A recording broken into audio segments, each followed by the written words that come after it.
What's up, everybody? It's Luke James, not the singer. If you're looking to get your music reviewed, you can hit up this email that's right here.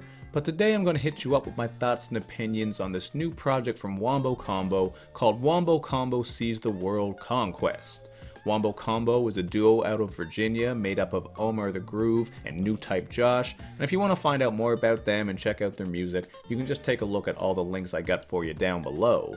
But as for this project right here, one of the things that stuck out the most to me is the energy that both artists bring, as well as their ability to try some new vocal styles. You're going to notice this right away on the opening track, Is You Is. This has sort of a light 90s boom bap feel to it, and you're also going to hear some interesting vocal styles on Amethyst. This one really has some 3-6 Mafia influence. I especially noticed it with what they were doing at the beginning, as well as this very eerie beat. So I like these different sounds that they mess around with on here. You're also getting some very angry shouting on this song too, which kind of keeps things fresh and grabs your attention. So that's something that immediately stuck out to me about this project. They're not afraid to kind of stretch their voice, work some different flows and cadences, which is definitely interesting, man. Sometimes when I review these indie or underground projects, you get rappers who just sound like they're reading shit off a page or they're not doing anything interesting with their voice, but having a strong mic presence can go a long way, and you certainly are going to get that here.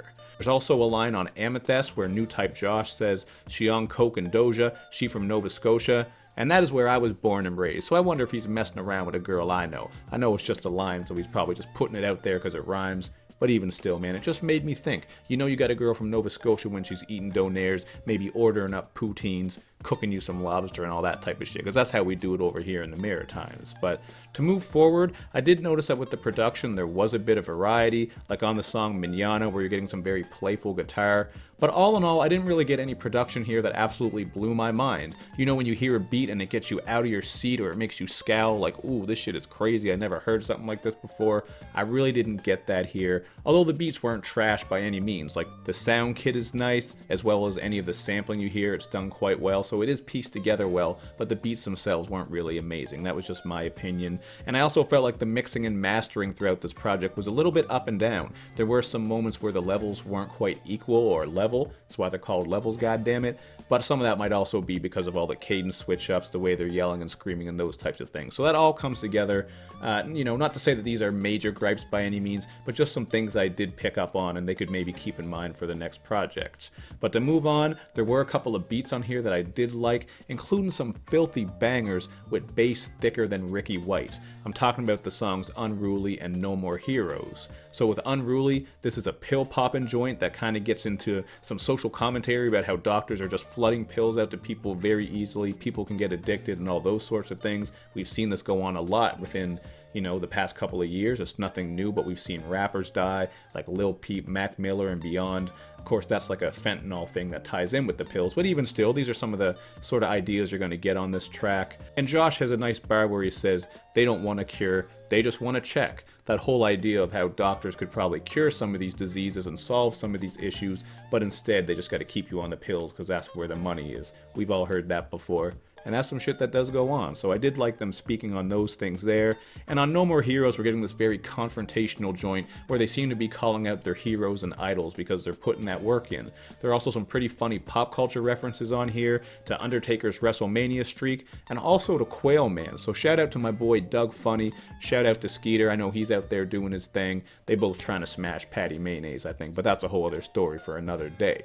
But to keep with the lyricism here, I didn't find that the songwriting on this was exceptional. They don't really get too deep and too heavy in a lot of spots, although there are some little things here and there, like that pill poppin' track I just mentioned, as well as a couple of other things to speak on, like on Devil's Chest, About It, and Higher Hubris.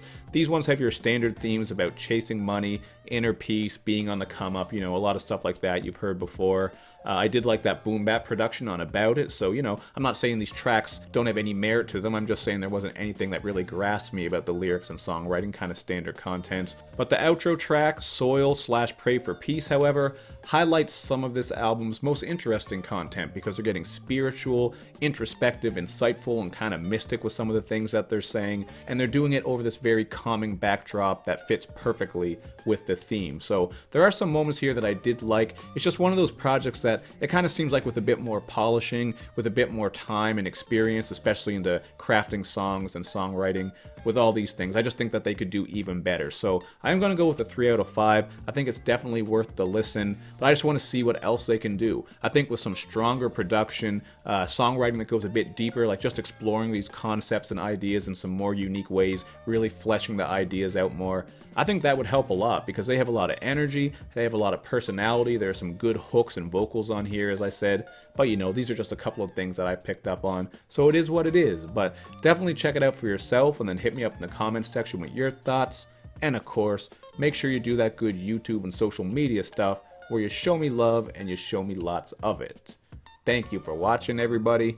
I will see you next time.